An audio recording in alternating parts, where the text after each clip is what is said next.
Selamat malam member PHP Indonesia yang ada di seluruh Indonesia dan seluruh dunia. Selamat bergabung kembali dalam program PHP ID Online Learning edisi ke-177 malam hari ini. Ini adalah program yang paling sibuk selama pandemik ini, program webinar IT yang diinisiasi 2 tahun yang lalu dan masih berjalan sampai saat ini karena semua komunitas IT lagi tiarap dengan semua aktivitas onsite. Tapi PHP ID Online Learning PHP ID Community tetap lanjut dengan program-program webinar yang dilaksanakan hampir setiap minggu. Dan pada malam hari ini di bulan Maret 2022 ini adalah ada 3 pemateri yang topiknya didaur ulang.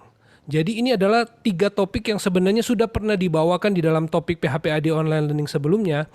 Dan banyak sekali peserta yang hadir. Topik ini saya ingat banget kurang lebih ada 100 yang hadir di Zoom waktu itu. Kan, tapi pada waktu itu kita mengadakannya ala kadarnya. Karena ini program ala kadarnya. Orang kita pikir pandemiknya cuma sebentar, ternyata sampai 2 tahun. So, topik-topik yang bagus di 2 tahun yang lalu didaur ulang dan direkam dengan kualitas yang lebih baik. Malam hari ini kita bersama dengan Om Prayudi Utomo. Beliau akan membawakan sebuah topik yang super keren malam hari ini mengenai semesta dan ontologi user experience.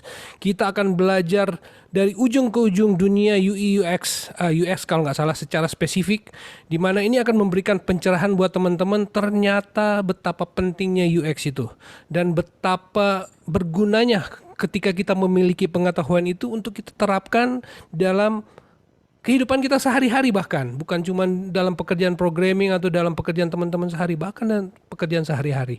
So, hari ini saya mendatangkan Om Prayudi Utomo. Beliau adalah Head of Kola Education. Kami adalah pengurus PHP ID yang sudah lama banget mengurusi program aktivitas di komunitas. Dan saya sudah kenal baik dengan beliau karena beliau ini punya passion yang luar biasa untuk mengurusi edukasi di Indonesia. Beliau ini seorang pengajar. Pengajarnya asik. Saya salut sama beliau. So, malam hari ini kita akan dengar presentasi beliau mengenai topik yang keren ini. Semoga ini bisa memberi inspirasi buat teman-teman untuk berkarya lebih bagi kemajuan skill teman-teman, masa depan teman-teman. So, PHP Online Learning akan diselenggarakan selama 45 menit pertama untuk presentasi, dan di bagian kedua kita akan masuk tanya jawab. Teman-teman yang mau bertanya silakan sampaikan di kolom komentar, ada di FB. Saat ini sudah ada 26. Wah, kan luar biasa. Terima kasih teman-teman yang sudah gabung. Boleh kok silakan ketik komentar teman-teman hadir biar saya tahu siapa aja yang hadir karena banyak banget nih 26. Dan PHP ID Online Learning terselenggara berkat kerjasama PHP Indonesia dengan sponsor-sponsor. Dalam hal ini dari mana dia?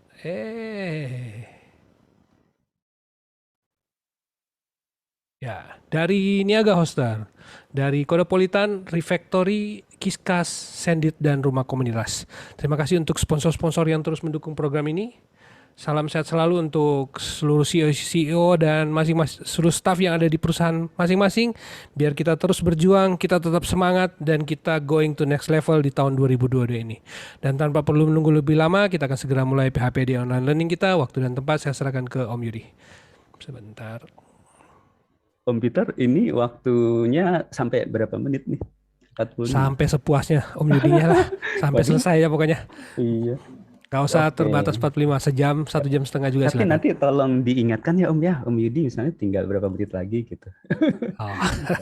Siap. Nanti di chat aja ya. Siap. Oh, ini belum screen sharing dulu. Oh iya lupa. Make a host. Oke, baiklah. Sudah terlihat ya Om Peter dan teman-teman ya. Layar saya enggak tertutupan sama sesuatu kan ya Om ya? Cuma belum di full screen. Oh, belum di full screen. Oke, baiklah. Sebentar. Oke, nah sekarang sudah ya Om ya? Yep, oke, sip, perfecto. Oke, makasih teman-teman atas atensinya ya, udah datang mau dengar tentang sharing-sharing UX ini. Jadi seperti Om Peter tadi sudah utarakan, sebetulnya ini sudah pernah disampaikan sekitar tahun lalu atau 2 tahun lalu ya Om Peter ya. Tapi karena ingin didaur ulang, oke saya saya coba untuk mendelivery lagi, tapi mungkin dengan ada tambahan-tambahan sedikit ya. Jadi saya sengaja mengambil judul Semesta UX dan Ontologinya gitu. Apa sih semestanya, apa sih ontologi? Nanti akan kita bahas pelan-pelan. Cuman mungkin bagian ontologi itu karena itu sebetulnya untuk para akademisi, jadi saya taruh paling belakang aja, biar nanti yang semesta UX-nya dulu. Jadi ini judulnya adalah UX Multiverse, ngikut-ngikut ini ya, Merpels ya, karena seperti tadi yang Om Peter bilang, saya mencoba merangkum UX itu semestanya apa sih? Dari A sampai Z, dari hulu sampai hilir. Jadi ini, jadi kita akan membahas tentang UX overview, keseluruhan UX itu bagaimana, apa sih hubungannya dengan terminologi yang lain, sebenarnya design thinking dan kawan-kawannya itu kan apa hubungannya sama si UX tuh. Terus yang kedua kita ngomongin tentang research, UX research, di mana data yang dihasilkan dari UX research ini adalah hartanya UX. Jadi design, writing, engineer, testing itu tidak bisa bekerja kalau tidak ada data yang dihasilkan oleh research. Sehingga tim research ini sebetulnya tim yang paling krusial kalau saya bisa bilang ya. Baru nanti kita setelah research selesai, dibahasnya, baru kita ngebahas tentang design, UX design. Baru nanti writing-nya, baru engineering. Loh kok ada engineering? Iya, di UX itu ada coding juga. Baru nanti ada testing. Jadi di sini adalah urutannya seperti ini, tapi dalam prakteknya dia tidak sekuensial. Dia merupakan iteratif proses ya, kadang-kadang ngedesain dulu, terus riset, baru di testing, kadang-kadang riset dulu, terus desain. Nah itu nanti prosesnya nggak sekuensial, cuman ini saya bahasnya sekuensial saja. Saya bahasnya waterfall nih, gitu. Ya. Sorry. UX overview. Saya mau kenalan dulu deh. Jadi saya sekarang sebagai Head of Education di Kola Education di Jakarta tepatnya. Kola Education itu semacam lembaga, bisa dibilang startup juga. Kami berkecimpung di bidang pendidikan, edukasi, tapi yang kita sasar itu orang-orang yang terpinggirkan, termarginalkan. Misalnya panti asuhan, terus juga ibu-ibu rumah tangga yang ingin menambah income, terus juga ada pekerja migran di luar negeri yang agar mereka mendapatkan hard skill dan soft skill sehingga bisa survive di sana ataupun bisa balik ke Indonesia lagi. Terus juga ada juga yang difabel, teman-teman yang berkebutuhan khusus juga. Jadi itu yang termarginalkan.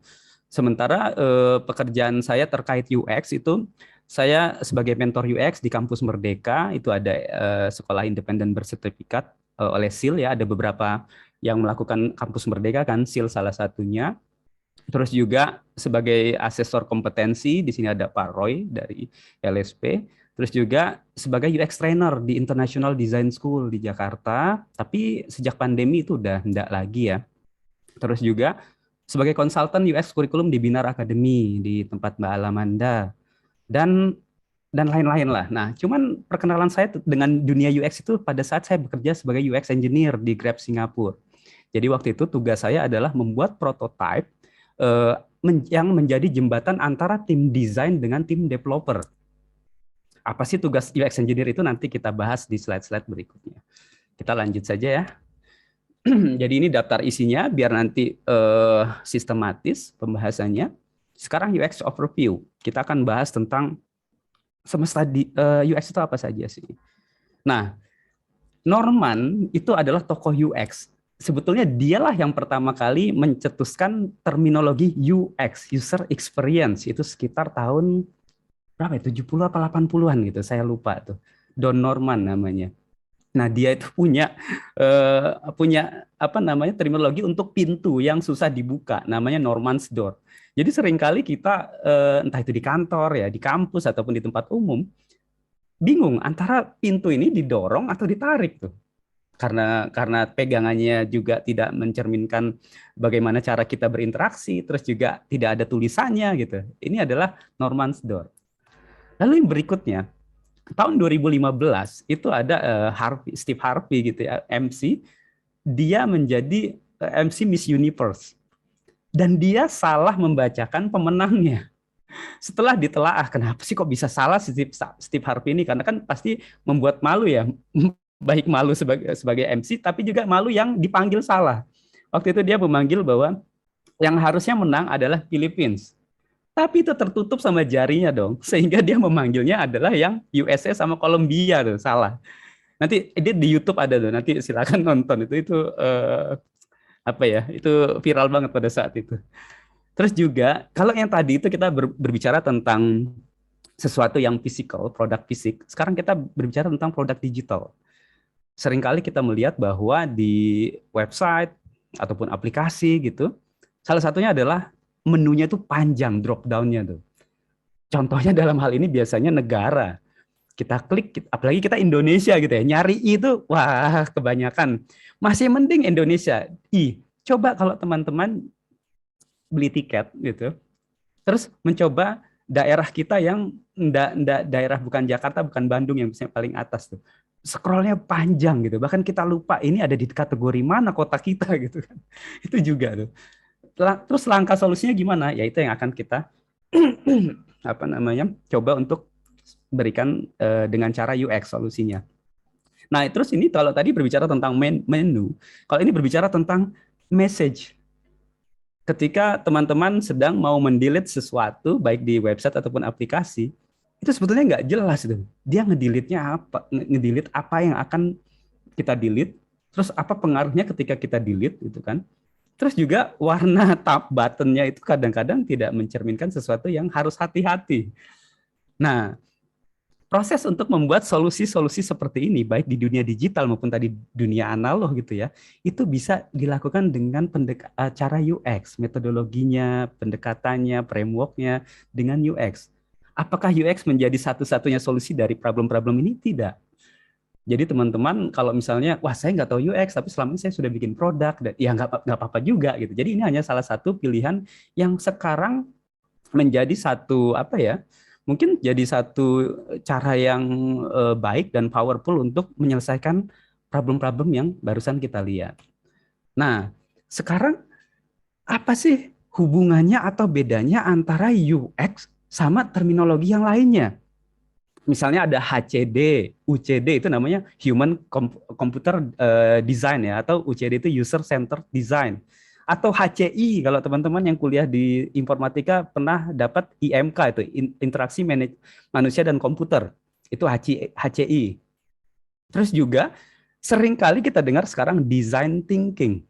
Terus ada system thinking, ada agile, ada lean gitu kan.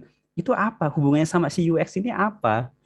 Karena kan kok terminologi itu menggempur kita, apalagi itu yang dipakai kekinian ya, startup ataupun company-company, tapi kita bingung tuh, kesasar di terminologi.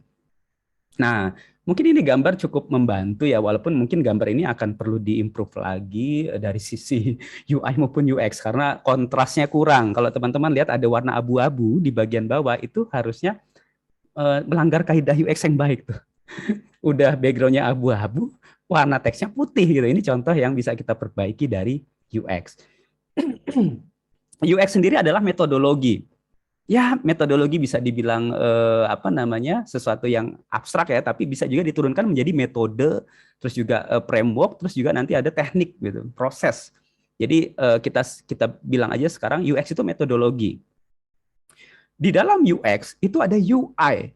UI ini adalah yang terminologi sebetulnya udah kita tahu itu maksudnya apa, yaitu graphic design, ya, visual design. Tapi namanya sekarang menjadi user interface untuk membedakan antara UI dan UX gitu. Lalu kalau di atasnya UX lagi itu ada experience design, ada customer experience gitu. Nah itu kita nggak ngomongin itu dulu ya. Kita ngomongin UX dulu skopnya. Terus juga design thinking adalah pendekatan, approach. Jadi apakah nanti design thinking ini memakai metodologi UX? Bisa. Apakah design thinking memakai metodologi yang lainnya? Silakan gitu. Ini akan penting buat teman-teman yang berkecimpung di dunia akademisi.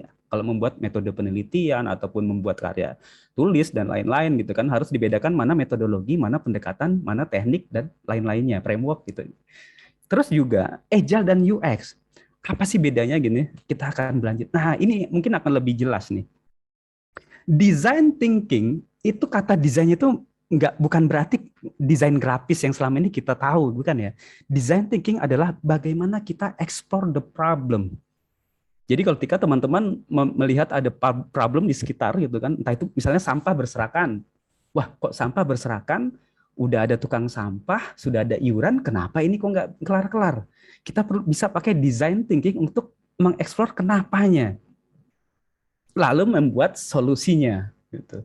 Lalu bedanya apa dengan Lean dan Agile? Mereka ini sama-sama pendekatan tadi kalau kita lihat di sebelumnya ya, pendekatan. Tapi design thinking biasanya dipakai ketika kita belum punya produknya belum jadi nih. Kita sedang memetakan masalah, siapa saja yang terlibat, propose design untuk solusi, kemudian di testing.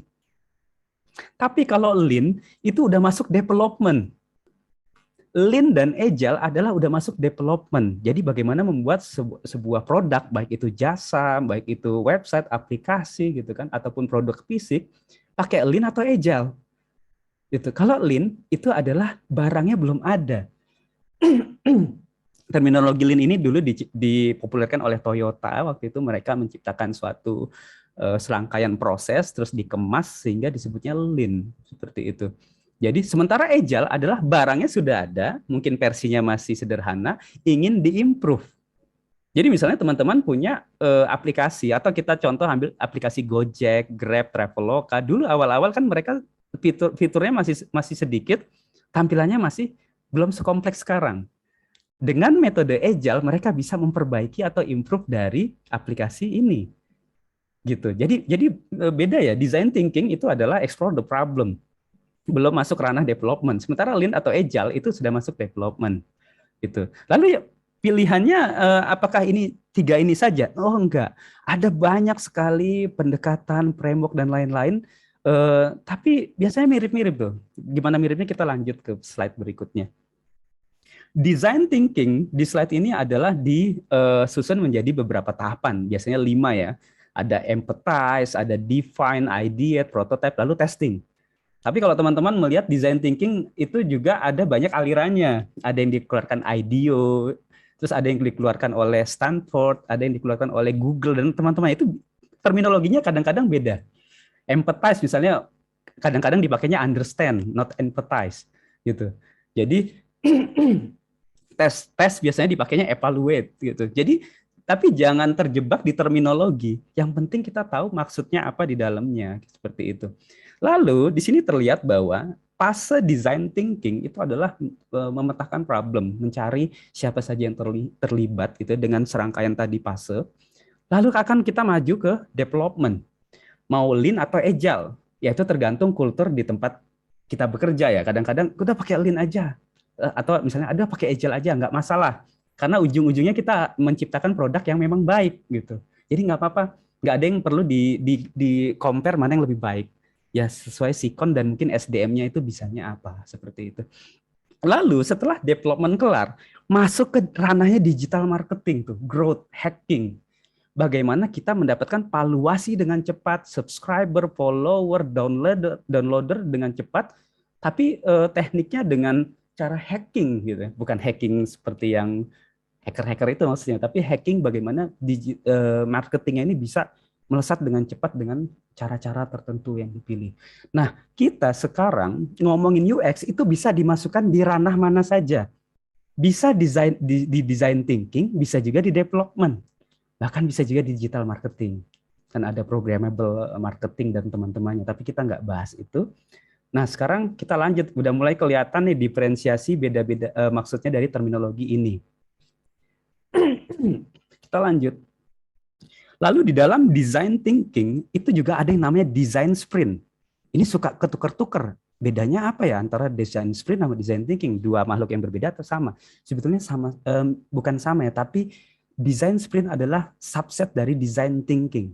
Yang dibilang design sprint itu adalah 3 tahapan, yaitu design, prototype, test. Design, prototype, test itu sprint dilakukannya. Seperti itu. Jadi nanti mudah-mudahan nggak ketukar-tukar lagi. Lalu bagaimana caranya? Sudah banyak yang memberikan caranya. Kita tinggal mencari aliran mana yang mau dipakai. ada Google. Google ini yang sedang saya tunjukkan, ada design sprint dari Google. Tapi ada juga dari IDEO, ada juga dari Stanford dan teman-temannya. Nggak masalah dari mana saja. Yang penting nanti hasilnya adalah mendapatkan produk yang baik. Terus, sorry, ini adalah UX Universe ya. Ini ada diagram bawang, onion. Bisa terlihat bahwa yang namanya UX design itu sebetulnya adalah memiliki subset dan juga memiliki yang lebih tinggi skopnya.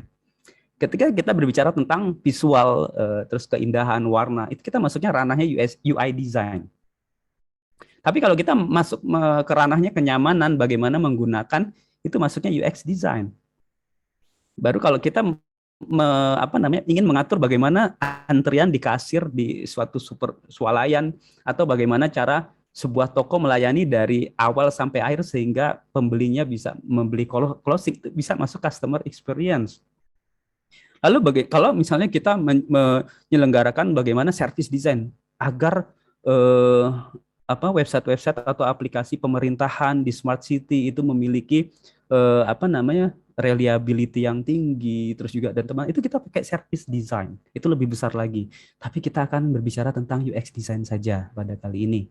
Di dalam UX design kita akan berbicara tentang juga yang namanya information architecture, arsitektur informasi, dan juga interaction design. Kita lanjut. Jadi UX overview kelar itu adalah pengetahuan tentang UX itu apa, hubungannya dengan terminologi-terminologi yang lain itu apa, gitu kan ya. Kita belum masuk bagaimana melakukan UX-nya. Sekarang kita masuk. Nah, yang pertama biasa dilakukan dari UX adalah research. Apa sih itu research itu? Kalau di dalam UX itu bisa dikenal beberapa research. Yang pertama adalah user research. User research adalah bagaimana mempelajari tentang pengguna-pengguna yang akan memakai produk kita, baik produk digital, jasa, feature, dan teman-temannya. Lalu juga kita juga akan melakukan yang namanya market research. Jangan-jangan produk yang kita bikin ini sebenarnya udah ada kompetitornya, gitu kan? Masa kita bikin tiba-tiba pas launching ke pasar ternyata ini lebih jelek daripada yang sudah ada. Wah, itu kan sayang ya. Jadi kita harus melakukan market research dulu. Lalu baru kita akan membuat yang namanya user persona, terus user journey, nanti kita akan bahas itu. Terus juga informasi architecture, bagaimana menyusun atau mengkurasi atau mengkodifikasi informasi-informasi itu menjadi sesuatu knowledge management system ya, atau knowledge kumpulan repositori dari pengetahuan, sehingga nanti ini akan menjadi harta buat proses UX-nya. Jadi tim desain merujuk ke sini, tim engineer merujuk ke sini, writing, dan juga UX manajernya, UX program manager itu juga ada ya. Kita lanjut.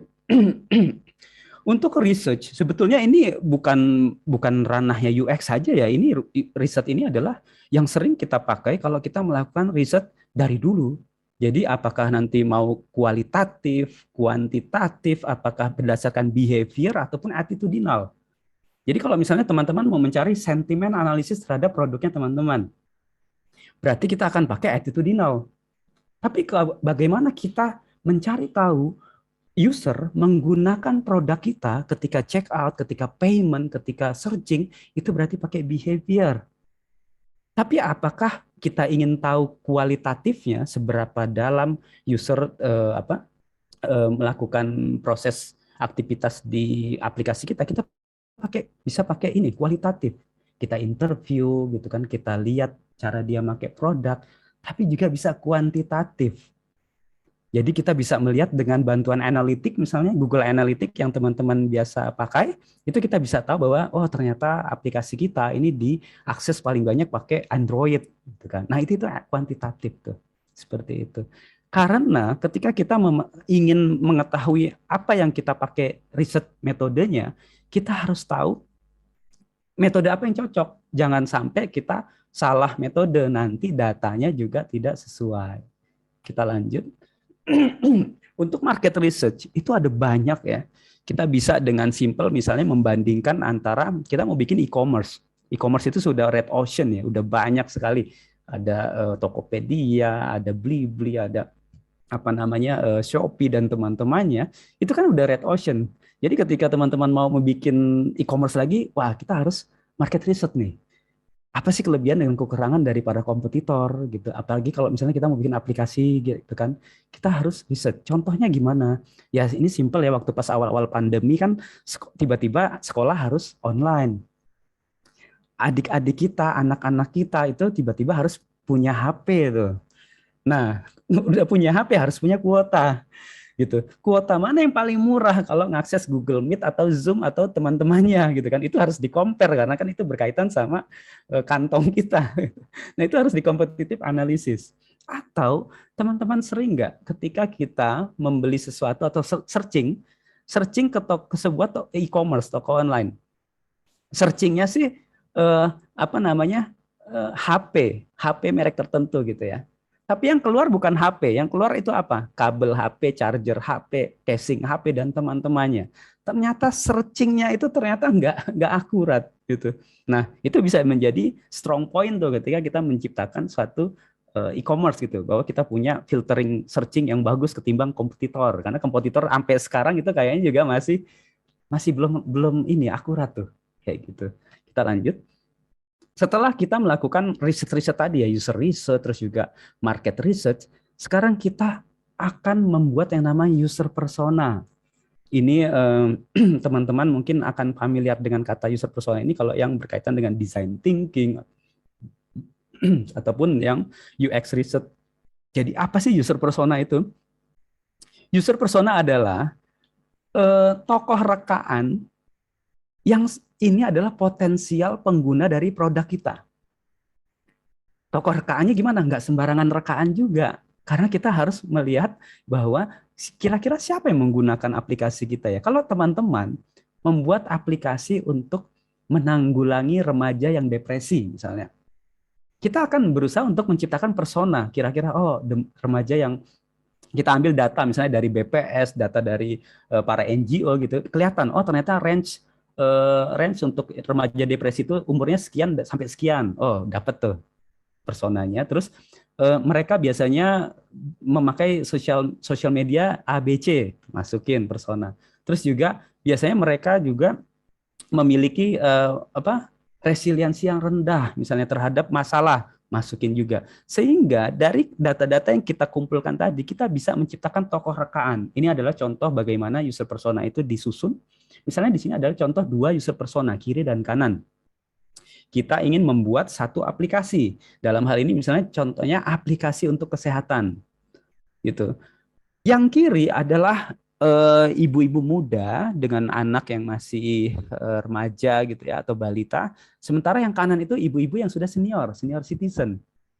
Kita seolah-olah kita sedang membuat user calon pengguna kita itu adalah 2 ini gitu.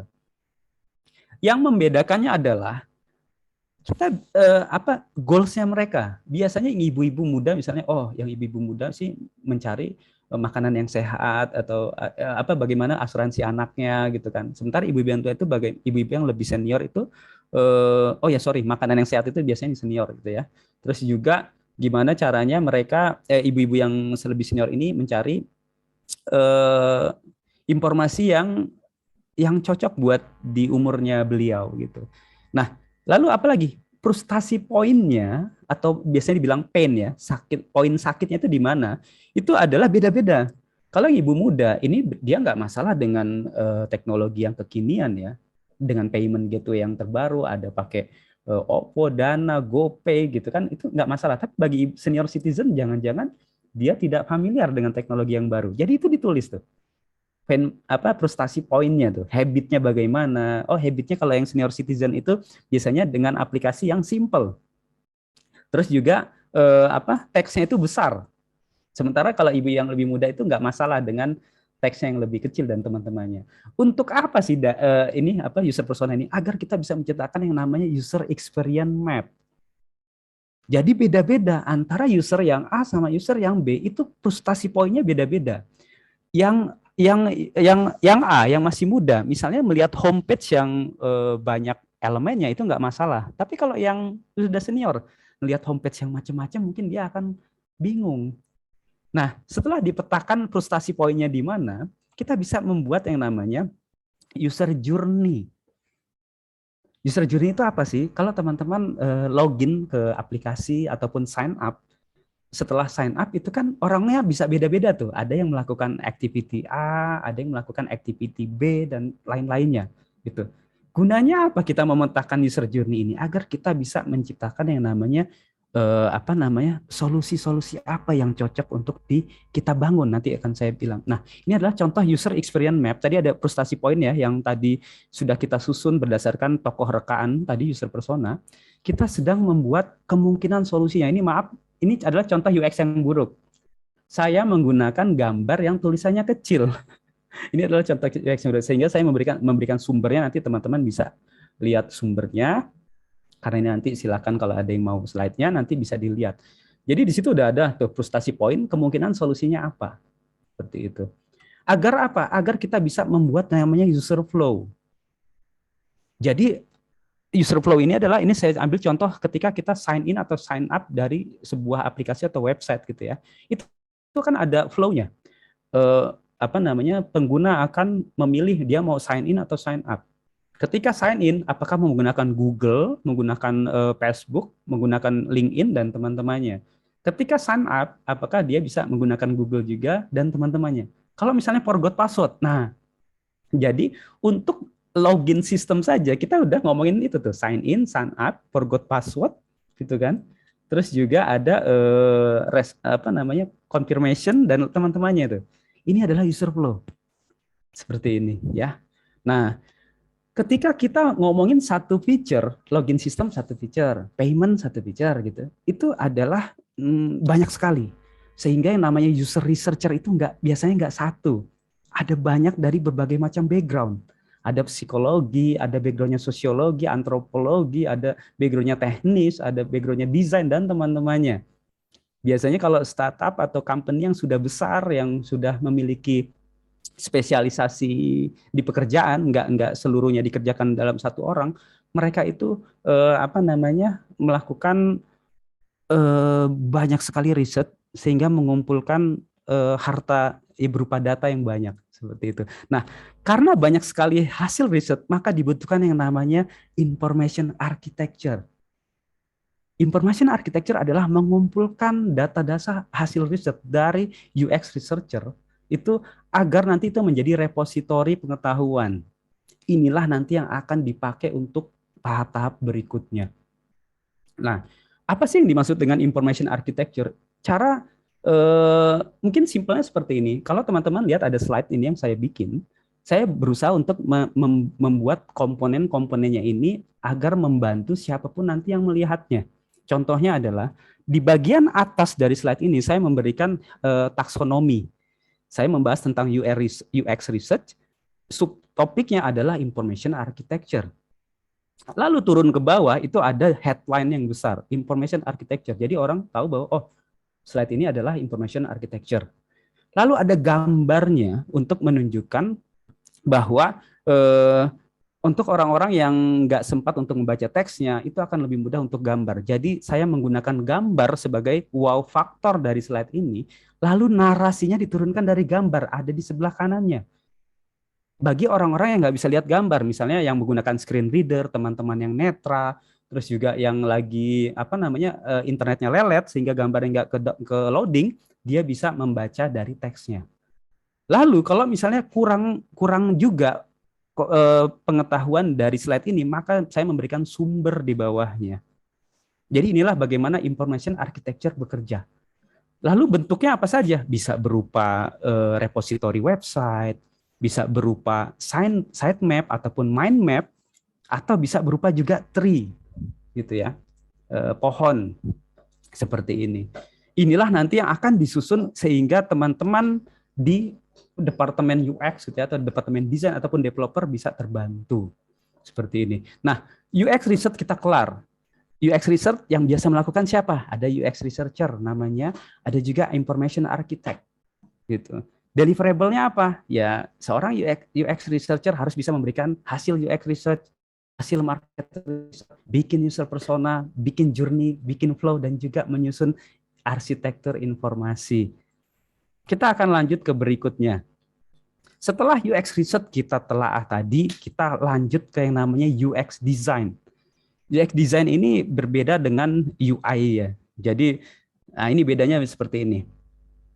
Jadi kalau teman-teman yang bekerja sebagai graphic designer atau visual designer itu bisa saja untuk melakukan UX design dan juga sebaliknya ya gitu. Nah, tapi ada perbedaan yang jelas antara UI dan UX. Kalau teman-teman melihat sesuatu yang indah, baik itu warnanya, terus juga baik itu komposisinya, sesuatu yang membuat kita terpesona gitu ya dengan kecantikan atau keindahan atau ketampanan gitu ya, itu namanya UI, user interface.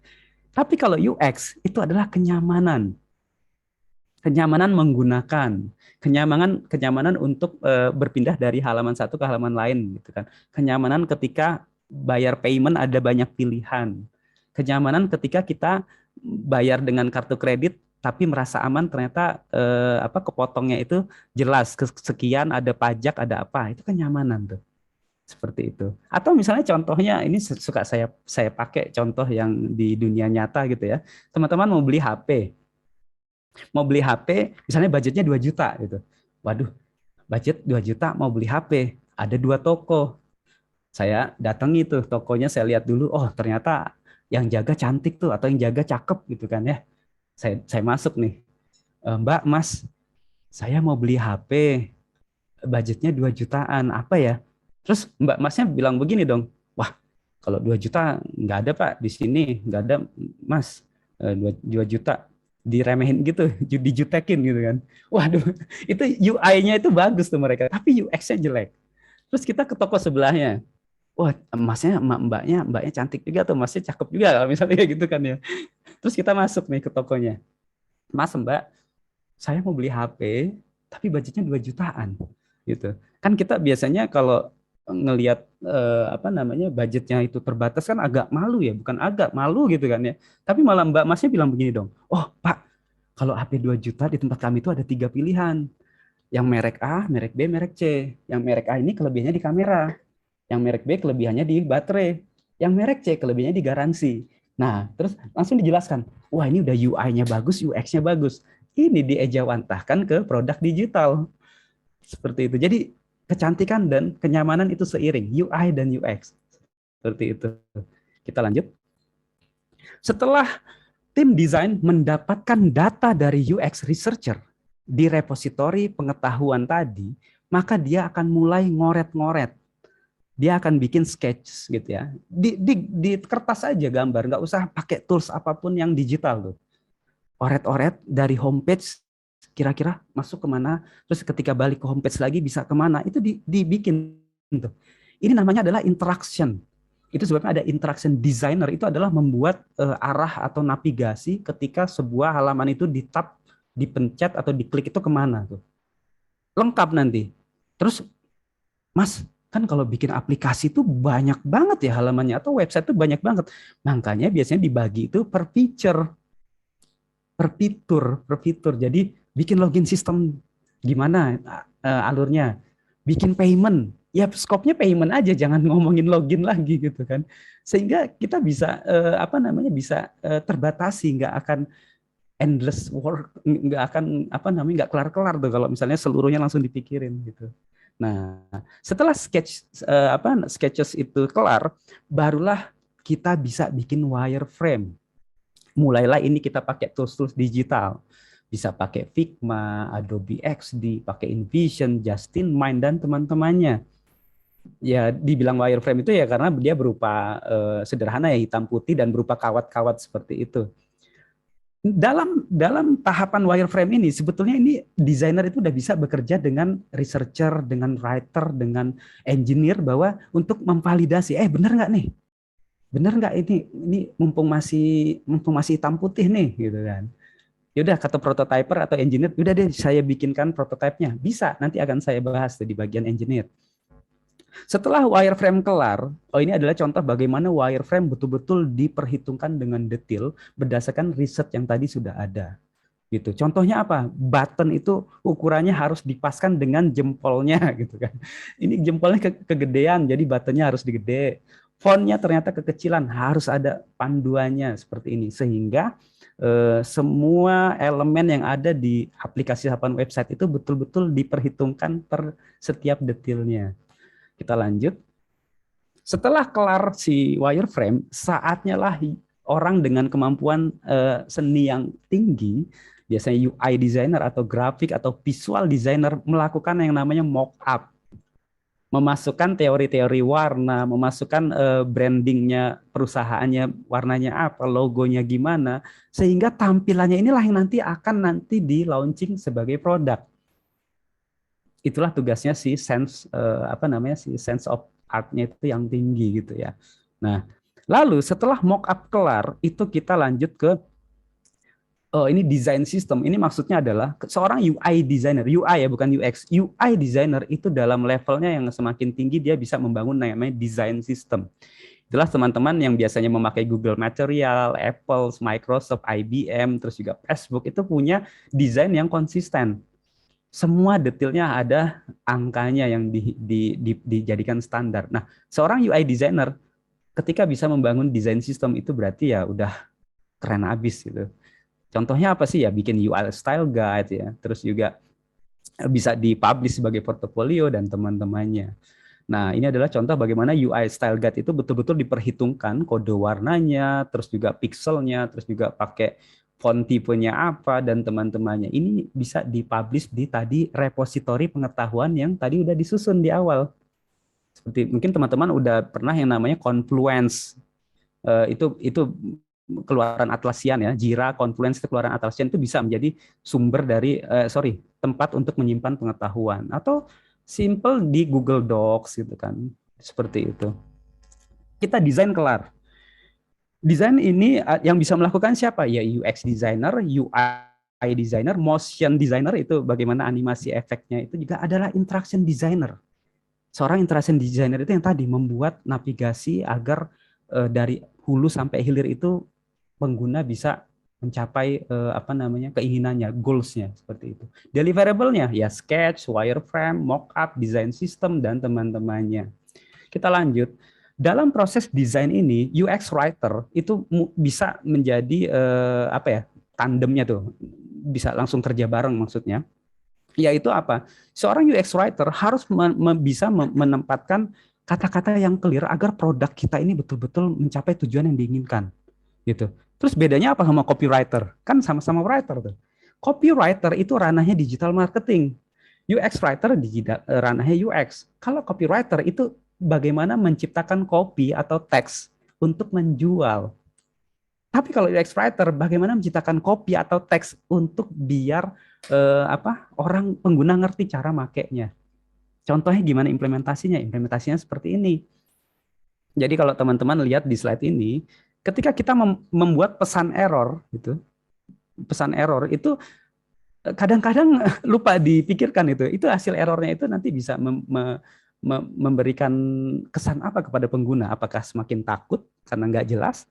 Apakah kebingungan ini errornya kenapa gitu ya? Error ceplok apa dadar gitu kan? Terus juga ataukah dia bisa bikin tenang? Nah, ini tugasnya UX writer nih. Terus kalau yang bikin chatbot, kita ketika chatbot itu kan ada teks-teksnya yang bisa disusun. Itu juga tugasnya UX writer tuh. Apakah dia pengen chatnya itu sesuatu yang serius atau technical atau friendly, itu tugasnya UX writer. Apakah dia pengen aplikasi atau website kita bernuansa ramah, itu tugasnya UX writer. Kalau bikin aplikasi untuk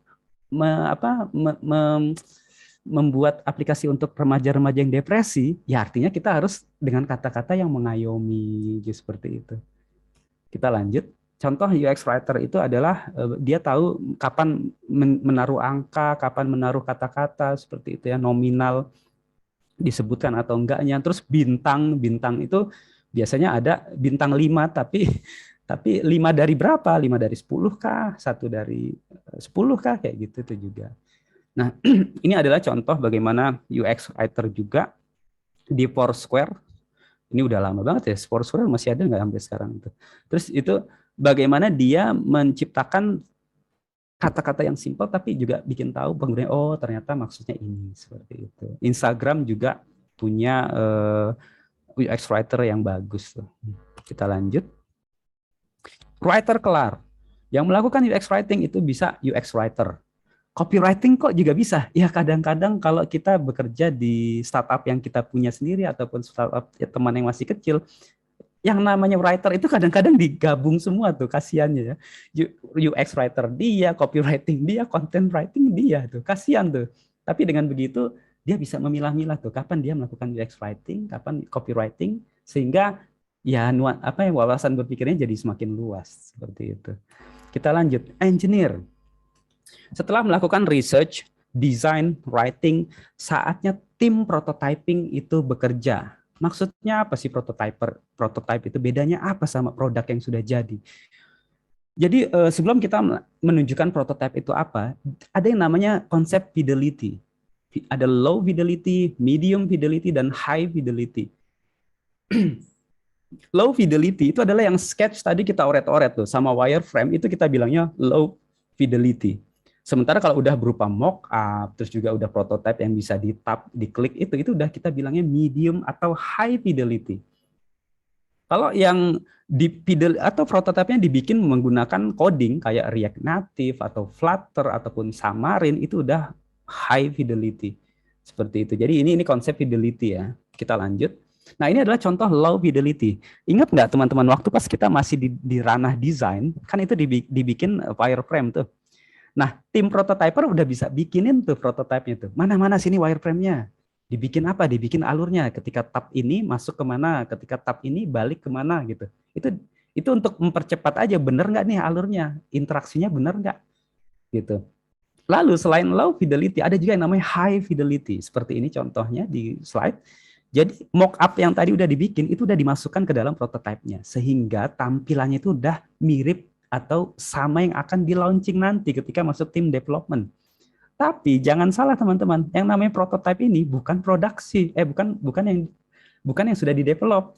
Belum, ini berupa apa? Ini biasanya berupa gambar, API-nya belum connect, database-nya belum connect, tapi berupa ya mostly gambar statis, tapi diberikan kemampuan JavaScript gitu kan. Jadi ini semuanya dummy baik berupa konten maupun gambarnya seperti itu. Terus gunanya apa dong? Ngapain kita bikin dummy yang mirip dengan production? Untuk testing. Agar teman-teman nanti memotong cost yang besar. Bayangkan nih, kita mau launching produk. Terus kita nunggu, programmer iOS, programmer Android tolong bikinin versi ini yang dari tim desain agar kita bisa testing. Kelamaan, mahal pula. Jadi mendingan, prototyper, kamu bisa JavaScript kan, bisa React Native, bisa Flutter kan, bisa Ionic kan. Tolong bikinkan dengan single code base, bikinkan yang seperti designer agar kita bisa testing dengan cepat. Nah, inilah gunanya prototypes tuh. Gunanya UX engineer. Jadi mereka bikin dengan cepat, bisa langsung ke iOS dan juga ke Android tuh. Sehingga yang namanya prototyper atau UX engineer ini mostly harus bisa JavaScript. Seperti itu. Kita lanjut. Di dalam di dalam UX engineer itu dikenal yang namanya interaction design. Sebenarnya di tim desain juga dikenal ya. Interaction design itu adalah 5 dimensinya, yaitu tentang kata-katanya, tentang representasi dari visualnya, terus apakah pakai icon, pakai apa, terus juga physical objeknya. Bagaimana objek itu bisa disusun, terus juga waktunya, seberapa cepat sih kiri ke kanan, bawah ke atas, itu berapa cepat, terus behavior itu efeknya bagaimana, atau kesan yang akan dibuat dari aplikasi ini pengen bagaimana, contohnya gimana, contohnya begini nih teman-teman. Nih, ini adalah slide yang menunjukkan bahwa efek yang selama ini kita biasa lihat menu keluar gitu ya, itu bisa mau dipercepat, mau diperlambat, itu ada efeknya sendiri, fade in, fade out gitu. Seperti itu. Atau yang seperti ini, ketika kita membuat transisi halaman buat tablet, buat HP, buat smartwatch, itu beda-beda time-nya. Waktunya dibedakan. Terus juga ketika membuat aplikasi yang banyak konten gitu ya, kayak news gitu, terus bagaimana setiap news itu keluar, itu juga bisa dibikin yang dari sisi interaction design yang baik. Seperti itu. Apakah teman-teman ingat ketika kita membuka Facebook itu kan dia loading dulu tuh. Loadingnya ada kayak gradasi-gradasi gitu. Itu tuh interaction design di bagian waktu. Nah, apa sih gunanya dari kita membuat dari desain terus prototyping, sebelumnya dari riset, agar produk yang kita buat itu mencapai emotional design yang tinggi. Teman-teman sudah sering kan dengar yang namanya piramida Maslow tuh. Kalau kita ngomongin kebutuhan manusia itu physical, terus ada safety, ada love, terus ada esteem, terus ada self actualization. Biasanya orang-orang yang sudah selesai dengan dirinya itu udah mulai ke apa ya, filantropi seperti itu udah mungkin udah self actualization gitu ya. Desain juga mirip nih. Ketika kita membangun desain dari suatu produk, itu fungsional dulu deh. Jangan sampai fungsionalnya itu nggak bisa melakukan sesuatu gitu kan. Terus reliable nggak sih, down atau enggak dia, gitu, secure atau enggak. Terus usable, percuma dong udah bikin-bikin ternyata dia nggak bisa dipakai gitu kan. Terus yang paling puncak adalah pleasurable nggak sih, kepuasan pengguna itu tercapai nggak dengan produk ini. Nah, gimana cara mengukurnya? Nah, ini kualitatif nih. Mungkin gampangnya begini, teman-teman pernah nggak sih menghabiskan waktu berjam-jam ketika memantengin apa, sosial media misalnya, TikTok, Instagram gitu kan. Nggak sadar, waduh, udah 3 jam nih cuman ngeliatin orang-orang joget atau apa gitu kan. Itu kita udah terjebak dalam tanda kutip ya, pleasurable, emotional design pembuat si aplikasi ini. Seperti itu. Oke, kita lanjut. Nah, untuk engineer itu toolsnya itu ya nggak banyak juga ya, terbatas. Yang penting dia bagaimana bisa cepat membuat prototype dengan satu base code gitu. Mostly itu JavaScript, bisa pakai Ionic, bisa pakai React Native, atau misalnya kalau yang bekerja di lingkungan .NET itu bisa pakai C# di Xamarin gitu, bisa. Terus juga sekarang ada Flutter tiba-tiba masuk gitu kan. Bisa begitu coding bisa langsung iOS sama Android, bahkan website juga bisa. Nah, tapi harus bijak ketika kita di posisi UX engineer ini, jangan sampai apa yang kita bikin ini malah lama. Misalnya kita bikin, Pak, saya mau bikin pakai Flutter nih. Waduh, kan developer kita nggak ada yang pakai Flutter, pakainya Android, Kotlin sama Taylor Swift. Taylor Swift lagi. Swift itu Apple gitu kan. Nah, jadi jangan pakai Dart lah, Flutter, pakai aja React Native karena komponennya nanti bisa dipakai mereka. Nah, kita harus tahu tuh kapan pakai JavaScript, kapan pakai, bahkan kalau misalnya teman-teman, waduh, kita nggak usah pakai React Native deh, kelamaan, pakai gambar aja Figma, itu juga boleh. UX engineer. Kita lanjut. Engineer kelar. Apa sih yang di-deliver dari seorang UX engineer? Prototypes, CSS, HTML, apa namanya, dan kodenya gitu kan. Terus juga komponen library kalau misalnya dia React Native gitu kan, sehingga komponennya bisa dipakai oleh teman-teman yang codingnya native gitu. Terus happy path. Happy path ini apa sih? Kalau misalnya kita seorang pengguna misalnya mesan makanan di GrabFood atau GoFood atau ShopeeFood, dari awal sampai akhir itu yang namanya happy path tuh. Kalau dia puas di setiap milestone-nya, misalnya searchingnya langsung dapat merchant-nya bagus, pilih menunya enak gitu, pilih drivernya cepat, diantarnya cepat, nyampe ke kita bagus. Nah itu namanya happy path. Seorang UX engineer itu harus bisa menciptakan happy path dari alur yang journey-nya tadi pengguna tuh, seperti itu. Kita lanjut. Nah, ini adalah bagian terakhir yang kita telaah ya dari UX. Setelah research, design, writing, engineering atau prototyping, baru terakhir testing. UX yang sudah dilakukan tadi tidak akan berguna tanpa testing. Bagaimana cara melakukan testing? Caranya adalah kita pakai metode yang tadi kita pakai, udah kenal di research. Apakah kita mau melihat produk kita itu dipakai orang bagaimana, berarti kualitatif. Kalau berapa banyak, berarti kuantitatif. Kalau bagaimana cara orang klik aplikasi kita, berarti pakai behavior. Bagaimana persepsi orang, sentimen orang terhadap produk kita, apakah produk kita itu lelet, produk kita itu nggak aman, itu pakai attitudinal. Masing-masing metodenya beda-beda.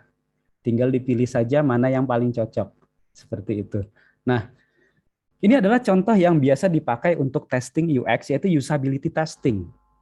Apa sih usability testing itu? Usability testing adalah ketika teman-teman sudah bikin produk yang bagus, ini contohnya nih biasanya dipakai juga di slide-slide orang banyak. Kita sudah bikin ini botol saus nih, udah ramping gitu kan, cantik lah dibilangnya gitu kan. Terus ternyata ketika dikeluarin sausnya itu nggak bisa keluar dong, kita harus muter-muter dulu kayak gini kan pakai gaya baru keluar. Nah akhirnya dibikin, oke, kita bikin botol yang UX-nya lebih baik, dibikin botol yang dari plastik terus bentuknya kebalik gitu. Jadi bisa sausnya bisa turun. Udah dibikin, oh UI-nya, UX-nya oke. Begitu dipencet, ternyata bleber kemana-mana. Berarti dia nggak usable. Nah, sehingga UI UX itu ternyata tidak cukup. Orang yang cantik, tampan, dan orang dia itu baik, nyaman, itu ternyata tidak cukup kalau dia tidak berguna. Nah, inilah dibutuhkan yang namanya usability testing. Bagaimana cara melakukan usability testing? Biasanya simple ya. Ada satu fasilitator, ada partisipan, ada task yang harus dilakukan. Contohnya seperti ini nih, ada gambar gitu ya. Misalnya kita udah punya produk, kita undang nih. Misalnya teman-teman udah bikin produk untuk apa namanya, membantu remaja yang depresi. Ya kita undang dong calon potensial atau misalnya remaja yang memang depresi gitu ya. Kita undang atau siapapun lah gitu diundang. Terus dikasih ini HP-nya, aplikasi kita atau berupa website juga bisa. Terus dia akan melakukan yang task bisa kita suruh misalnya Dek coba bagaimana Ade untuk mencari tahu pertolongan dari aplikasi ini. Oh dia cari tap. Bisa kita rekam, bisa kita tanya-tanya, bisa kita lihat, bisa kita tulis. Bebas. Jadi bebas ya karena yang namanya usability testing method ini bisa remote, bisa bisa jarak dekat, jarak jauh, bisa didampingi, bisa enggak gitu. Jadi bebas. Yang penting task tadi itu dilakukan. Seperti itu. Selain usability testing, itu ada yang namanya A/B testing. A/B testing ini adalah bagaimana mengcompare dua tampilan atau dua fitur yang mirip sebetulnya. Tapi kita pengen tahu mana sih yang membuat conversion lebih besar, lebih banyak. Contohnya di slide ini, ada dua tampilan e-commerce, jualan baju. Yang sebelah kiri, ternyata trafficnya juga meningkat 50%. Yang sebelah kanan, desain yang sebelah kanan ternyata juga trafficnya meningkat 50%. Kok trafficnya sama-sama nih, berarti kan desainnya dua-duanya bagus. Tapi desain yang sebelah kanan atau desain yang B ternyata conversion orang yang beli bajunya itu lebih tinggi. Ini pakai A/B testing. Caranya gimana? Bisa pakai Google Analytics gitu. Google Analytics itu apa ya? Itu ranah yang mungkin akan dibahas oleh webinar lain gitu ya. Kita nggak bahas aja itu. Nah, ini A/B testing. Lalu yang berikutnya adalah accessibility testing. Mungkin ini adalah konsep yang untungnya sih sekarang udah mulai aware ya beberapa startup besar itu bahwa yang namanya struktur elemen di dalam aplikasi maupun websitenya itu harus dengan hierarki yang baik sehingga screen reader itu bisa membacanya. Bayangkan kalau teman-teman membuat aplikasi pemesanan makanan atau pertolongan panic button ketika orang lagi maaf dirampok ataupun dia apa terus panik gitu kan, terus dia kebetulan netra gitu kan, apa yang harus dilakukan? Berarti strukturnya harus simple dan screen reader bisa baca, itu bisa di testing. Biasanya di HP dan laptop kita itu ada di accessibility settings-nya itu bisa diaktifkan tuh, bisa dicek apakah loncat-loncat nggak si screen reader-nya bacanya seperti itu. Atau ketika teman-teman bikin website yang iklannya banyak gitu atau ngelihat website yang iklannya banyak, hidupin accessibility setting-nya. Jangan-jangan nggak kebaca tuh gara-gara iklannya penuh seperti itu. Kita lanjut. Testing itu harus ada matriksnya agar bisa terukur. Nah, matriks ini ada banyak, nanti saya akan tunjukkan. Salah satunya adalah Google. Google mengeluarkan yang namanya happiness, engagement, adoption, retention, and success rate. Itu disingkat dengan HEART. Gitu kan. Jadi heart itu mengukur happiness-nya memakai produk itu berapa, engagement-nya berapa lama sih menghabiskan waktunya. Adoption itu bagaimana orang dengan yang baru pakai itu langsung ngerti itu adoption gitu kan. Terus ada retention. Seberapa sering sih orang balik lagi pakai produk kita. Terus ada success rate. Jangan-jangan udah keren dipakai-pakai ternyata mau payment aja nggak bisa-bisa, berarti success rate-nya rendah seperti itu. Kita lanjut. Nah, setelah kelar di testing dengan metrik yang sudah ditentukan, maka saatnya dibikin report-nya. Report inilah yang nanti akan jadi acuan apakah produk ini masuk ke development atau enggak. Kalau ternyata hasil report-nya itu jelek, berarti lempar lagi ke mundur. Lempar ke UX prototyper atau lempar ke designer atau bahkan lempar ke research. Jadi ini prosesnya iteratif nih, bukan sekuensial gitu ya. Nah, baru kita kelar nih report. Ini adalah contoh bagaimana Google mengeluarkan report tiap tahun. Terus juga ini ada, nah, setelah reportnya keluar, berarti apa sih guna UX nih? Udah panjang, kok nggak langsung bikin aja sih? Kenapa harus ada UX? Karena impact-nya yang besar. Impact-nya ini apa? Yaitu pertama masuk ke apa namanya bisnis nih. Jadi revenue-nya ini harus naik. Revenue produk dari hasil UX ini harus lebih baik daripada sebelumnya sebelum UX dilakukan. Teknologinya semakin advance, desainnya juga semakin cantik, semakin indah, dan orang-orangnya semakin tahu bagaimana metodologi UX itu dipakai dengan rapi, seperti itu. Nah, jadi kelar nih kita testing nih. Testing adalah yang melakukannya bisa macam-macam ya, researcher monggo, designer juga boleh, terus juga writer juga silakan, tester sendiri juga ada UX tester. Deliverable-nya berupa report seperti ini. Nah, sebetulnya ini selesai masalah UX ya, tapi saya karena udah menjanjikan ada ontologi di sini, Om Peter masih oke waktunya? Lanjutkan saja. Oke, siap. Nah, apa sih ontologi itu? Jadi ini saya coba teman-teman, saya suka banget nih, ada namanya whimsical.com, mungkin teman-teman juga udah familiar dengan website ini. Kita bisa membuat di sini banyak hal gitu ya. Udah gratis, bagus pula. Waduh. Nah, contohnya adalah saya mau bikin tentang saya seorang akademisi atau saya seorang mahasiswa pengen membuat penelitian tentang sesuatu gitu. Contohnya dalam hal ini saya misalnya pengen tentang UX, berarti saya coba deh gitu, saya bikin UX gitu. Nah, sebelumnya saya pengen tunjukkan apa sih namanya ontologi itu. Saya tunjukkan ontologi versus taksonomi. Nah, teman-teman bisa melihat ontologi itu apa sih? Bedanya dengan taksonomi itu apa? Nah, ini ada gambar gitu ya. Saya besarkan dulu. Terus juga mana komparasinya?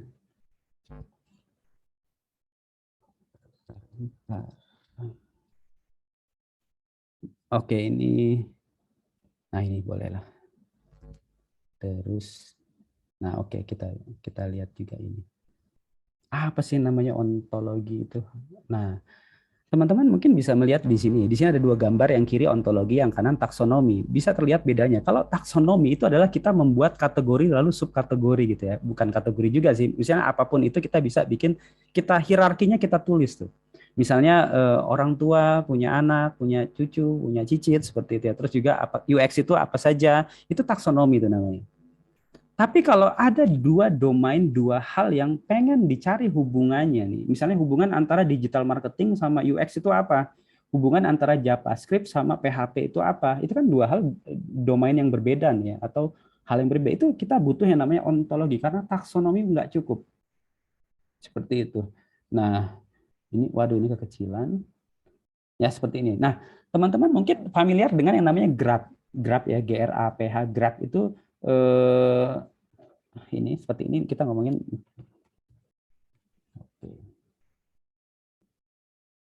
graph database ya. Nah seperti ini. Nah ini kan ada gambar sebuah graph gitu ya. Ini ada node-nya, terus ada relation-nya, ada edge-nya, kita bilangnya garisnya. Ini adalah graph.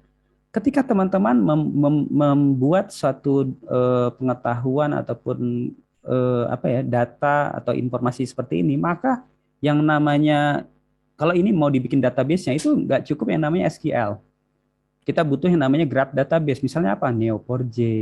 Terus juga ada apa namanya?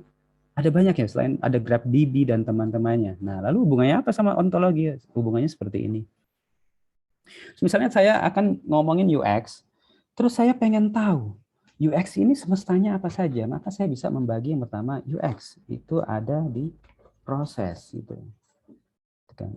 Prosesnya ada apa saja? Oh, ternyata ada yang namanya research. Terus yang proses yang kedua ada yang namanya design. Proses yang ketiga ada namanya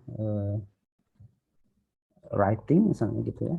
Terus juga proses yang keempat engineer. Terus yang kelima testing. Nah, ini proses. Terus kita pengen juga, wah, kita harus tahu tuh certification-nya UX apa saja. Certification. Oke. Certification-nya, oh ada dari misalnya Google UX itu ada. Terus ada juga yang namanya ini karena saya udah kenal sih. Kalau misalnya belum kenal, saya harus googling dulu ya certification gini. Jadi bukan berarti langsung bisa diisi. Certification dari Interaction Design, Interaction Design Foundation atau IDF. Nah, seperti ini. Terus juga dan lain-lainnya gitu. Saya baru tahu 2 tuh. Terus juga selain proses UX, terus juga standarnya. Ada nggak sih standar UX? Jangan-jangan nggak ada gitu kan. Oh, kita cari ada dari ISO. Terus juga apakah dari apa namanya IEEE ada nggak gitu kan. Terus juga ada nggak dari ACM, Association Computer gitu kan. Nah, terus juga kita pengen tahu dari UX ini apalagi ya, proses, certification, standar, terus juga cukuplah dulu ya, nanti kebanyakan. Nah, ini kita udah dapat nih. Ini berupa taksonomi nih, belum ontologi. Sekarang kita pengen melakukan hubungannya apa sama design thinking. Gitu. Kita bikin satu lagi di sini, design thinking. Nah, design thinking ini apa saja sih itunya prosesnya? Kita ketikin juga proses. Apa saja? Ada 5 ternyata. Satu dia itu yang namanya empathize. Yang atau understand ya, itu beda-beda ya, beda aliran, beda terminologi, tapi ya esensinya sama. Terus baru ada yang namanya define. Terus yang berikutnya apa? Yang berikutnya ada yang namanya ideate. Ini karena saya hafal ya, lagi-lagi kita biasanya googling dulu kan. Terus juga baru ada yang namanya prototype. Terus ada yang namanya test atau evaluate. Nah, ternyata yang namanya design thinking sama prosesnya UX itu kok mirip-mirip. Jadi apa yang terjadi dong? Nah, apa yang terjadi itu kita bisa melakukan seperti ini. Ini saya pindah aja ke sebelah kanan. Oke. Nah, jadi saya akhirnya dapatlah sebuah topik yang menarik untuk jadi bahan tulisan gitu kan. Misalnya membangun produk apa ya, misalnya e-commerce menggunakan pendekatan design thinking dan metodologi UX.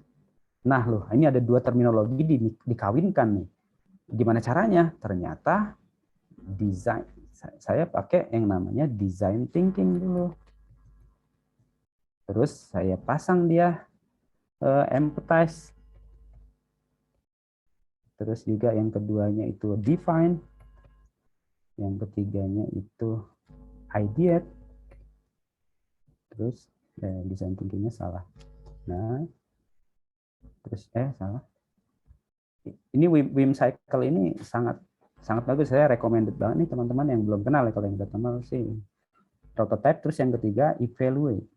Nah, ini kan baru design thinking nih. Sekarang ternyata ini bisa kita pakai. Oh, empathize ini kita bisa pakai empathize. Nah, empathize. Ini kita bisa pakai UX research.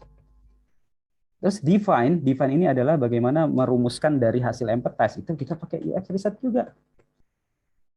Research. Terus ideate-nya pakai UX design. Prototype-nya pakai UX engineer. Terus evaluate-nya pakai UX testing.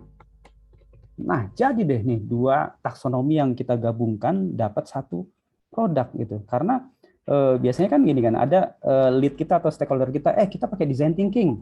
Terus tim UX, gimana ya hubungannya design thinking sama UX ya? Bisa begini gitu. Terus juga misalnya teman-teman menggunakan UX ini bukan pada design thinking tapi pakai lean, pakai agile misalnya kan. Ya bisa juga melakukan ini gitu. Terus contoh lainnya database. Teman-teman membuat yang namanya taksonomi database. Wah, database ini apa aja ya? Oh, ternyata ada types-nya. Types-nya apa saja? Saya gedein dulu ya. Type database itu ternyata ada SQL. Terus selain SQL apa? Oh, ternyata ada NoSQL. Ada lagi yang baru, ternyata New SQL. Waduh, nah terus dari sini types-nya ada. Terus apakah ini siapa? Example-nya. Example. Example-nya dari SQL ya, seperti yang kita tahu ya, ada MariaDB, MySQL. Terus juga example-nya ada MariaDB. Terus ada Oracle ya teman-temannya. Oracle. Terus ada juga yang namanya MS Server, SQL Server. Ini keluaran Microsoft ya. Nah, cukup dulu, nanti kebanyakan nggak cukup. Nah, ini SQL, example-nya siapa? Ya udah, kita coba yang namanya MongoDB. MongoDB ini kalau di Jawa, kalau di Sunda ManggaDB namanya. Nah, ini. Terus ada juga yang namanya Neo4j. Dan teman-temannya. Nah, ini SQL apa? Oh, ada Google Spanner. Google Spanner belum nggak sih? Kok saya takut salah. Google Spanner. Oh ya benar. Nah, ini maksudnya New SQL nih. Bedanya apa dengan SQL dan teman-teman? Ternyata yang namanya New SQL ini adalah punya kekuatan SQL tapi juga punya kekuatan NoSQL. Nah, itu ranah yang berbeda nanti. Mungkin Om Inung tuh nanti yang ngomongin. Om Nur Hidayat jago database. Ini example-nya. Nah, ini apa? Ini adalah taksonomi dan juga ditemukan sehingga menciptakan ontologi. Gunanya apa? Gunakan jadi kita proses berpikirnya bisa lebih rapi. Bukan rapi film ya, bukan rapi Ahmad juga, rapi. Nah, jadi contoh, nah ini saya sudah bikinkan. Misalnya teman-teman lagi pengen membuat karya ilmiah gitu, atau skripsi atau tesis dan teman-temannya. Kita bisa melihat, kita bisa membangun dari mind map dulu sebelum masuk ke tulisan. Contohnya di bagian metode research paper kita harus introduction.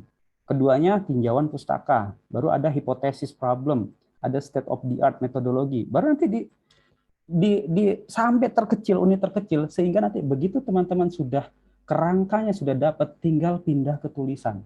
Ya, ini saya simplifikasi ya, nggak mudah juga. Ini ngomongnya aja yang mudah ya, tapi ini akan sangat membantu ketika teman-teman untuk membangun taksonomi dan juga ontologinya. Jadi kelihatan tuh dua entitas itu hubungannya apa. Seperti itu. Nah, terus contohnya seperti ini juga. Nah, di sini saya melihat yang menunjukkan yang sudah jadi UX. Di sini prosesnya adalah dari planning, audit, research, design, writing, prototyping, testing, terus ada juga managering gitu ya. Itu audit. Oh, audit itu ternyata isinya saya tunggu. Hipotesis dulu, terus juga bentar ya, mudah-mudahan nggak bosan. UX audit itu hipotesis problemnya apa? Existing research-nya ada nggak? Apakah jurnalnya, proceeding-nya, white paper-nya gitu kan? Terus yang audit yang sekarang back-end-nya ada nggak? Oh, arsitekturnya apa, database-nya apa, API-nya. Nah, database ini nanti nyambung tuh ke yang database tadi kita bikin taksonominya gitu. Terus front-end app-nya udah ada belum? Udah ada. Arsitekturnya pakai apa? Oh, pakai React Native misalnya kayak gitu kan. Framework-nya arsitekturnya ternyata pakai microservices.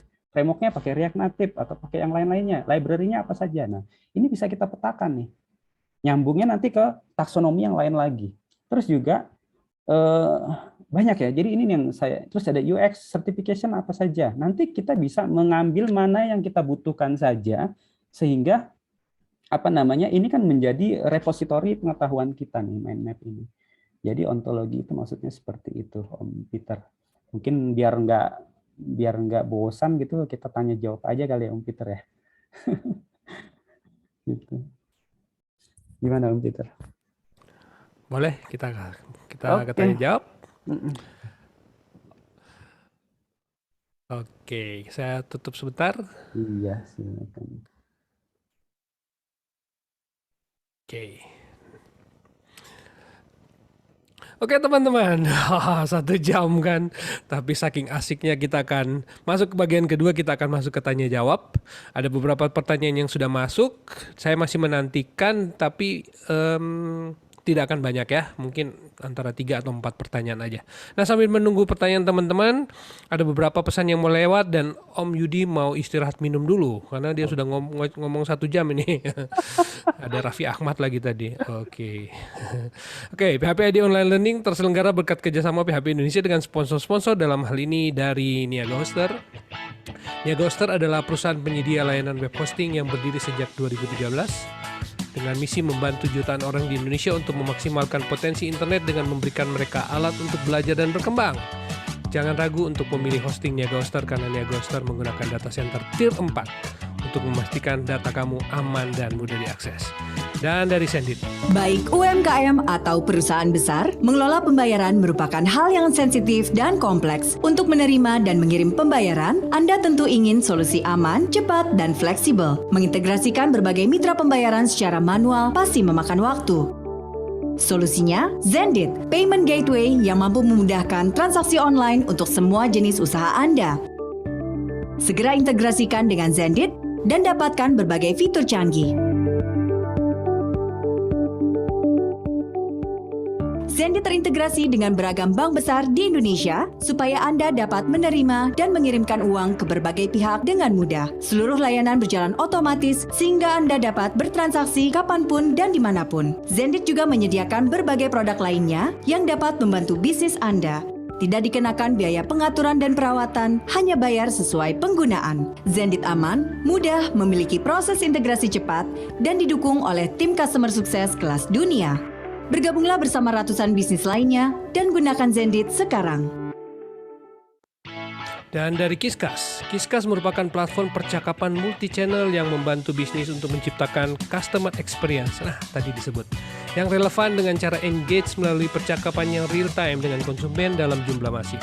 Kiskas juga merupakan partner resmi dari WhatsApp dalam membantu berbagai perusahaan di Indonesia untuk mengoptimalkan penggunaan WhatsApp untuk kebutuhan bisnis mereka. Kiskas telah membantu ratusan perusahaan dari 23 industri yang berbeda di lebih dari 10 negara di dunia. Dengan multi-channel chat Kiskas, bisnis dapat mengelola pesan dari WhatsApp, Instagram, Line, FB Messenger, dan saluran lainnya dalam satu dashboard dan mengintegrasikannya dengan chatbot, CRM, dan berbagai macam tools bisnis lainnya. Dan dari Kodepolitan adalah platform belajar pemrograman secara online berbahasa Indonesia yang dikembangkan khusus untuk membantu generasi muda belajar dan berlatih pemrograman agar kompetitif di era industri 4.0.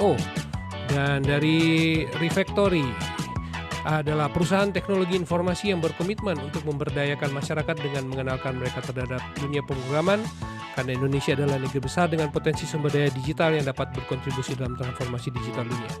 Terakhir dari Rumah Komunitas adalah pelopor merchandise inovatif di Indonesia, menyediakan custom pakaian sesuai keinginan, berkualitas dan tanpa minimum order. Banyak.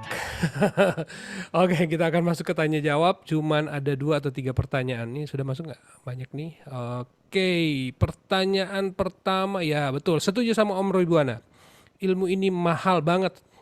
Ya, ini adalah ilmu yang Om Yudi sudah rangkumkan dari berbagai resource, sudah dikompil jadi satu. Wah, ini risetnya bertahun-tahun bikinnya, saudara teman-teman.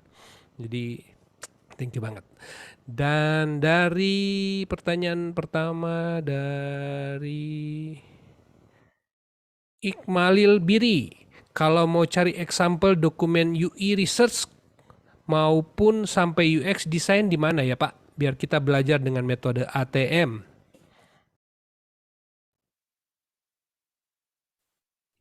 Gimana tadi Om? UI apa? UI? Misal mau cari example contoh dokumen UI research maupun UX design di mana? Biar mereka belajarnya mau pakai amati tiru modifikasi. Oh iya. Oke, saya share screen lagi nih. Mau dijawab dulu atau dikumpulin dulu? Silakan jawab aja langsung. Maaf ya, jadi kelamaan tadi ngomongnya.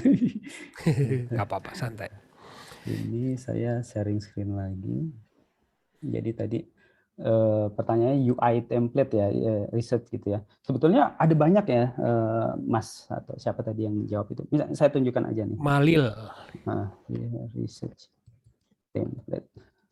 Biar Saya memakai sama dengan Google, jadi teman-teman bisa mengikuti langkah yang saya lakukan di sini. UX Research Template. Oke. Nah, jadi kan banyak nih pilihannya, dari Asana juga ada, dari Miro juga ada, UX Design ada. Nah, Miro ini yang suka saya pakai nih, teman. Jadi saya buka aja ya Miro. Miro, terus juga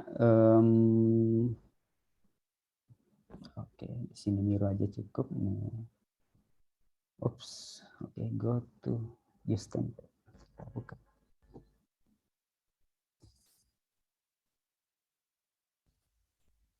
Jadi melakukan UX research tadi bisa pakai juga template dari design thinking kalau kita mau pakai design thinking. Agile juga punya tuh. Jadi masing-masing sebenarnya punya, tapi esensinya sama. Jadi tergantung nanti disuruhnya pakai apa. Dari atasan, dari stakeholder, ataupun kalau kita sendiri mau membanding-bandingkan silakan. Ini adalah contoh bagaimana UX research plan itu template bisa kita pakai nih. Problemnya apa sih? User problemnya misalnya, ternyata user problem itu susah untuk payment karena nggak ada pilihannya yang payment gateway, cuma ada kayak Airbnb itu kan kalau nggak salah itu cuman bisa kartu kredit dulu kartu kredit doang. Tapi sekarang kita bisa pakai pakai debit kayak Genius dan teman-temannya. Itu kan problem tuh. Gitu. Bisnis problem. Oh ya ini contoh template-nya nih Om Peter. Kalau dari UX research. Tapi kalau UI template, wah itu juga lebih banyak lagi malah. UI template ini sebenarnya tadi saya agak bingung UI template itu maksudnya apakah dia berupa yang seperti ini ya, ini ada halaman-halaman gitu, atau template bagaimana Figma. Jadi ya mungkin dengan kata UI template saja langsung banyak pilihannya. Pakai Figma tuh, kalau misalnya teman-teman baru mau belajar mulai, mendingan pakai Figma karena itu lagi dipakai di industri sekarang. Gitu. Seperti itu, Peter. Oke, mudah-mudahan menjawab ya Ikmalil. Dan pertanyaan kedua dari Krishna EKP. Kalau boleh tahu apakah nanti materinya di-share juga? Oke. Jadi ya saya akan share karena saya pikir teman-teman juga akan butuh bagaimana melakukan, biasanya kan dipotong-potong ya Om Peter ya, ada UX research ya UX research saja, desain saja. Jadi udah deh saya kumpulin semuanya menjadi satu kesatuan, mudah-mudahan walaupun mungkin materinya nggak komprehensif ya, karena sebetulnya ini itu ketika dilakukan workshop itu satu-satu Om Peter, desain ya desain aja gitu. Jadi ini saya kumpulin semua, nanti akan saya bagi melalui Om Peter, mungkin bisa nanti gimana mekanismenya silakan. Gitu. Apakah besok-besok kita bikin seri untuk pecah-pecahannya? Desainer sendiri, satu sesi engineer sendiri. Ya jadi workshop itu. Bayar, ikut kelasnya Om Yudi. Gitu. Kalian ini dikasih gambaran besar aja, nanti kontak Om Yudi. Kalau misalnya kalian, ini soalnya risetnya mahal ini teman-teman. Pertanyaan terakhir dari Alvan Nasrullo. Misal kita baru mulai membuat produk digital dengan tim kecil beberapa orang. Kira-kira aspek mana yang harus didahulukan? Atau strategi seperti apa? Kalau hire semua key role, budgetnya terbatas. Iya. Jadi dari Mas Alvan nih teman saya, kalau misalnya kita pengen buat produk digital, timnya kecil, itu betul-betul ini ya, kita pernah ngelalui, mayoritas dari kita pernah tuh ya. Mana yang perlu dilakukan? Yang dilakukan adalah kita bisa membuat skala prioritas. Ada banyak toolsnya, biasanya pakai affinity diagram gitu ya, saya tunjukkan. Ini bisa dipakai juga.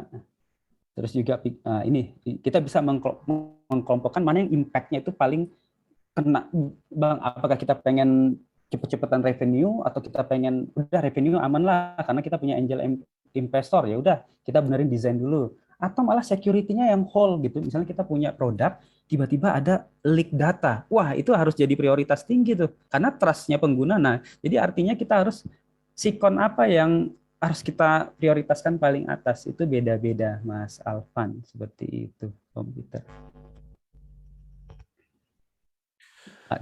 Ada banyak ya metodenya, nggak hanya diagram ini, ada how might we yang teman-teman biasa lakukan ya. Terus ada juga yang namanya card sorting dan teman-teman, banyak deh itu. Seperti itu. Yes, oke. Itu jadi pertanyaan terakhir sih Om Yudi. Tapi Oh ini gitu. yang komentar sebenarnya banyak nih. Dari Om Indra aja misalnya nih, IMK disebut, semester saya nih ngajar IMK katanya. Ada Om Taufik Fahrudin juga, kebetulan baru kuliah Matkul Multimedia dan UX Design. Thank you materinya. Dan ya ada banyak. So, kita akan masuk ke bagian ketiga karena waktu kita sudah lewat banget dan kita akan simpulkan topik pembahasan kita hari ini. Mungkin Om Yudi akan ngomong sepatah dua kata untuk menyimpulkan apa yang sudah kita bahas hari ini, sekaligus memotivasi teman-teman untuk ya mungkin lebih mendalami topik yang sudah kita bahas. Silakan Om Yudi. Ini saya masih share atau enggak nih, Om? Udah enggak? Om Oh, mau udah share? enggak. Oke. Oh, enggak usah.